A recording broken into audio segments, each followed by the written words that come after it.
And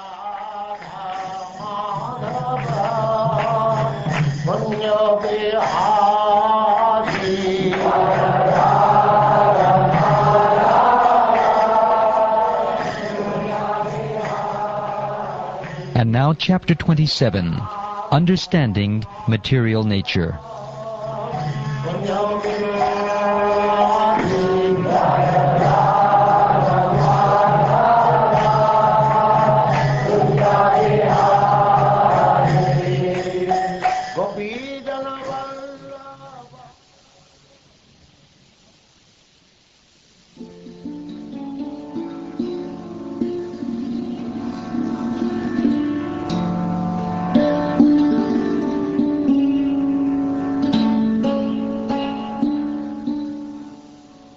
The personality of Godhead, Kapila continued. When the living entity is thus unaffected by the modes of material nature, because he is unchanging and does not claim proprietorship, he remains apart from the reactions of the modes, although abiding in a material body, just as the sun remains aloof from its reflection on water. When the soul is under the spell of material nature and false ego, identifying his body as the self, he becomes absorbed in material activities, and by the influence of false ego, he thinks that he is the proprietor of everything. The conditioned soul, therefore, transmigrates into different species of life, higher and lower, because of his association with the modes of material nature. Unless he is relieved of material activities, he has to accept this position because of his faulty work. Actually, a living entity is transcendental to material existence, but because of his mentality of lording it over material nature, his material existential condition does not cease. And just as in a dream, he is affected by all sorts of disadvantages. It is the duty of every conditioned soul to engage his polluted consciousness, which is now attached to material enjoyment, in very serious devotional service with detachment. Thus his mind and consciousness will be under full control.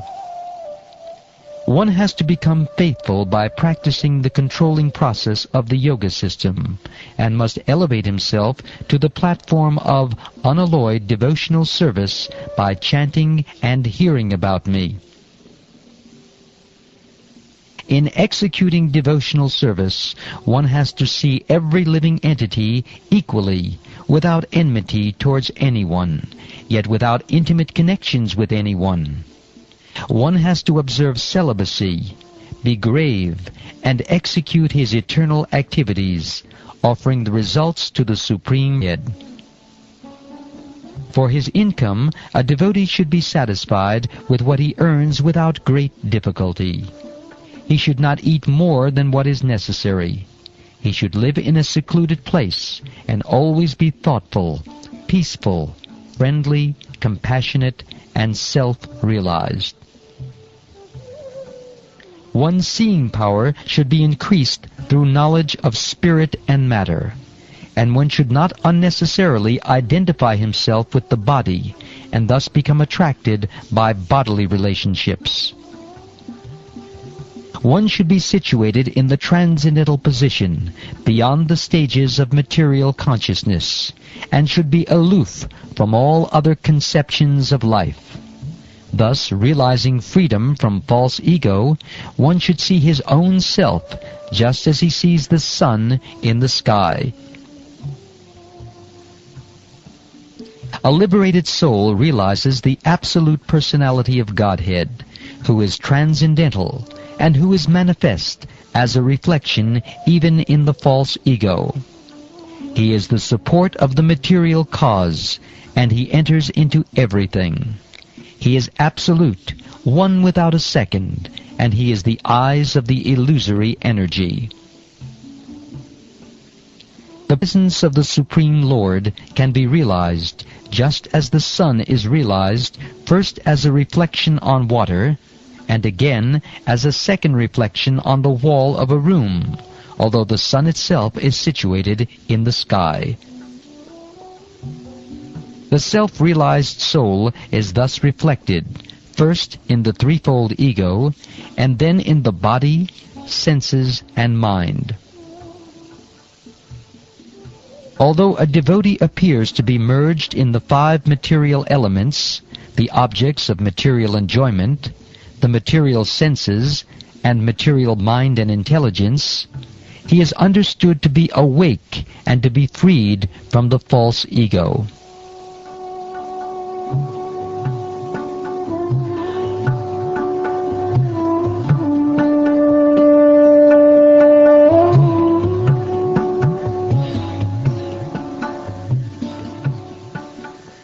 The living entity can vividly feel his existence as the seer, but because of the disappearance of the ego during the state of deep sleep, he falsely takes himself to be lost, like a man who has lost his fortune and feels distressed, thinking himself to be lost. When, by mature understanding, one can realize his individuality, then the situation he accepts under false ego becomes manifest to him. Sri Devahuti inquired, "My dear Brahman, does material nature ever give release to the spirit soul? Since one is attracted to the other eternally, how is their separation possible?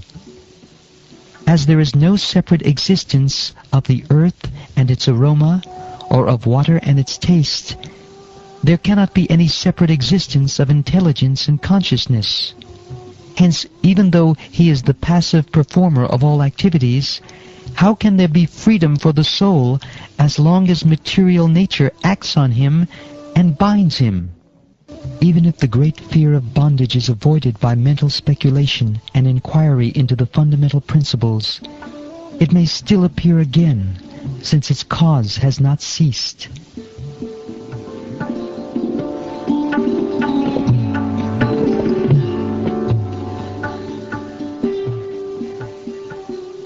The Supreme Personality of Godhead said, "One can get liberation by seriously discharging devotional service unto me, and thereby hearing for a long time about me or from me.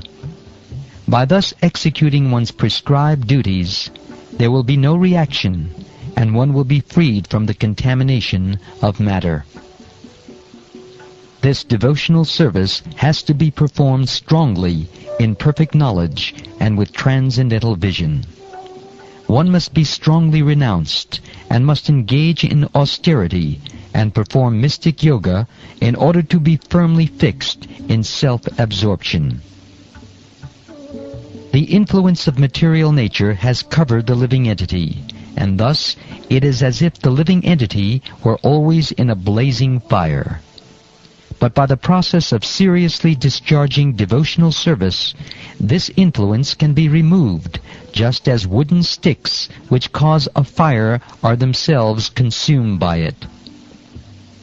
By discovering the faultiness of his desiring to lord it over material nature, and by therefore giving it up, the living entity becomes independent and stands in his own glory. In the dreaming state, one's consciousness is almost covered, and one sees many inauspicious things. But when he is awakened and fully conscious, such inauspicious things cannot bewilder him. The influence of material nature cannot harm an enlightened soul, even though he engages in material activities, because he knows the truth of the Absolute, and his mind is fixed on the Supreme Personality of Godhead. When a person thus engages in devotional service and self-realization for years and births, he becomes completely reluctant to enjoy any one of the material planets, even up to the highest planet, which is known as Brahmaloka. He becomes fully developed in consciousness. My devotee actually becomes self-realized by my unlimited, causeless mercy, and thus, when freed from all doubts, he steadily progresses towards his destined abode, which is directly under the protection of my spiritual energy of unadulterated bliss. That is the ultimate perfectional goal of the living entity. After giving up the present material body, the mystic devotee goes to that transcendental abode and never comes back. When a perfect yogi's attention is no longer attracted to the byproducts of mystic powers, which are manifestations of the external energy, his progress towards me becomes unlimited, and thus the power of death cannot overcome him.